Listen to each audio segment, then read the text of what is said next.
In response to the American Supreme Court ruling on affirmative action, presidential candidate Robert F. Kennedy Jr. published the following on Twitter. Regarding the Supreme Court banning affirmative action in higher ed, I know many Americans feel that purely race-based decisions are unfair. However, this feeling misses important context. The effects of racist policies going back centuries are now self-perpetuating. Affirmative action understands this and uses race-based policies to undo the effects of racist policies. Colorblind admissions tend to favor those who are already in the circle of privilege. It favors those who grew up in affluent, educated households. Wouldn't you like to invite in those who have been left out in the cold? From the war in Ukraine to his opposition to big tech, the COVID regime, and the deep state, Kennedy's campaign has gained momentum for his willingness to challenge the establishment. In this case, however, he is stating stale talking points. His first point is that policies like affirmative action need to be enacted due to the sins of the past. However, in this clip, Thomas Sowell points out that blacks were making substantial progress before programs such as affirmative action came into being. Which brings us to something that you refer to in a number of columns as the retrogression, the experience of African Americans in this country. Economic progress, I'm quoting you. Despite the grand myth that black economic progress began or accelerated with the passage of the civil rights laws and the war on poverty programs of the 1960s, the fact is that the poverty rate among blacks fell from 87% in 1940 to 47% in 1960. But over the next 20 years, the poverty rate among blacks fell another 18 percentage points. This was just the continuation of a previous economic trend, but at a slower rate of progress. It was not some grand deliverance, close quote. That is so counter to what we are taught in school, what appears on the editorial pages of newspapers, that I feel as though I want to ask you, you really want to stick with that assertion? I have more evidence in my most recent book, Discrimination and Disparities. I point out that this really is a pattern not peculiar to blacks or even to the United States, that you can see the same thing in England, you can see it in any number of other countries, that the poor were much worse off economically, let's say in the first half of the 20th century, and yet in terms of their own behavior, they were far more decent societies, and afterwards, after this welfare state that's supposed to make them better off and better human beings, that's when the crime rate skyrocketed on both sides of the Atlantic. The British were famous for being perhaps the most polite, considerate society in the world. Prior to that. After that, you get things like the 2011 riots over there, went through London, Manchester, where they're going through this. They anticipated Ferguson and Baltimore by a few years. And the same. Kennedy also falls into the trap of blaming disparate outcomes on external systems, as opposed to the actions of individuals themselves. You cite, in Intellectuals and Race, you cite an observation by the intelligence expert, IQ scientist, James Flynn, that just stopped me cold. After the Second World War, you've got large numbers of American troops remaining in Germany. For that matter, there's still several tens of thousands there today. And both black and white American soldiers had children with German women. And Flynn discovered that those children growing up in Germany showed no IQ differences at all.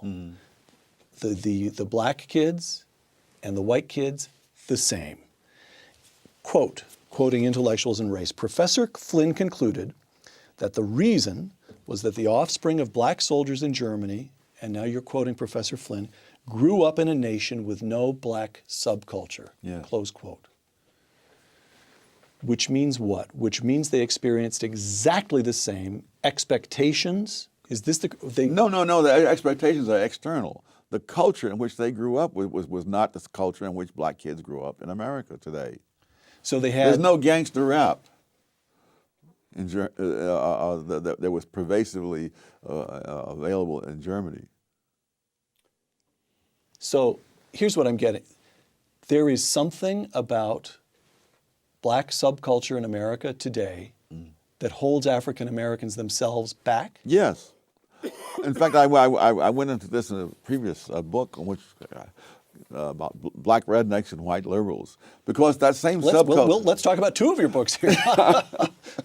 Go ahead. Because that very same subculture held whites in the South back as well. That in the time this mental testing in the First World War turned up, among other things, the fact that whites from various 4 or 5 southern states scored lower on the mental test than blacks from 4 or 5 northern states. And so it really was a question of the subculture that was there, which was a handicap to both. All right. Finally, he ignores the very real problems that occur when students are placed in environments to which they are not academically suited. Paradoxically, affirmative action programs often set up students to fail. Intellectuals and Race, quote, a growing body of empirical data shows that black students mismatched with the colleges or universities they attend fail or drop out more often than other students. The problem is not that these black students are unqualified. The problem is that they are mismatched with the college or university that has admitted them for the sake of, quote, diversity. Yeah. Now, what do you mean by mismatched? Well, I'll give a simple example. When I was teaching at Cornell back in the 60s, the average SAT score of black students at Cornell was at the 75th percentile. The average SAT for the white students in liberal arts was at the 99th percentile. Mm-hmm.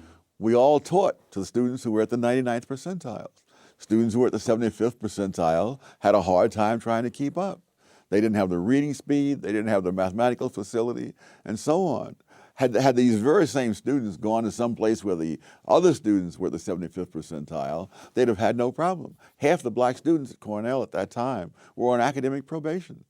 It was even worse at MIT. The average black student, when this study was done some years ago at MIT, scored in the top 10% nationwide in math. They scored in the bottom 10% at MIT. So the point is, there are a lot of very good schools in America where they could have gone and been right in the swim of elite institutions. Yes. Just not at MIT. That's right. You often hear people say, well, affirmative action may be unfair, but it's helped a lot of people. You buy that? It may have helped some people, but on net balance, I don't believe it has. There's a marvelous study done showing that when they banned affirmative action in California, University of California system, blacks began to graduate at a much higher rate than before, graduate with much higher grade point average, graduated in subjects like math and engineering to a far greater extent than before, because now the students went to those particular parts of the university system that fitted their particular academic preparation, and they graduated. Before, you could flunk out of Berkeley or UCLA, which does you no good. Now you can graduate from Davis or Santa Cruz and go on to a career. But perhaps the worst aspect of such programs is that it perpetuates a victim mindset. It hobbles the minds by instilling a feeling of hopelessness and the false belief that the system is so stacked against them they shouldn't even try. Thomas Sowell relates this heartbreaking story of just such an individual. One of the most pathetic things I heard in recent years was a young black man saying that, at one point he thought he would join the Air Force and become a pilot. And then he says he realized that the white man is not going to let a black man become a pilot. And he was saying this decades after the Tennessee Airmen had established their reputation in combat in Europe. But the hopelessness is one of the big products of the race industry. That you have no chance. I remember giving a talk at Marquette, and at the end of the talk, among the questions that was asked, a young black man got up and he said, "Even though I am graduating from Marquette University, what hope is there for me?" And having gone through college when I was in the 50s, I don't remember any blacks saying that in the 1950s. when there was a lot more obstacles to overcome than there were when this guy is graduating from Marquette. But you have to produce that kind of feeling in order to serve the interests of those in the race industry. In his book, The Righteous Mind, Jonathan Haidt points out that human beings are fundamentally irrational. We make decisions and then rationalize back from them. Man is not a rational animal, he is a rationalizing animal, as Robert Heinlein put it.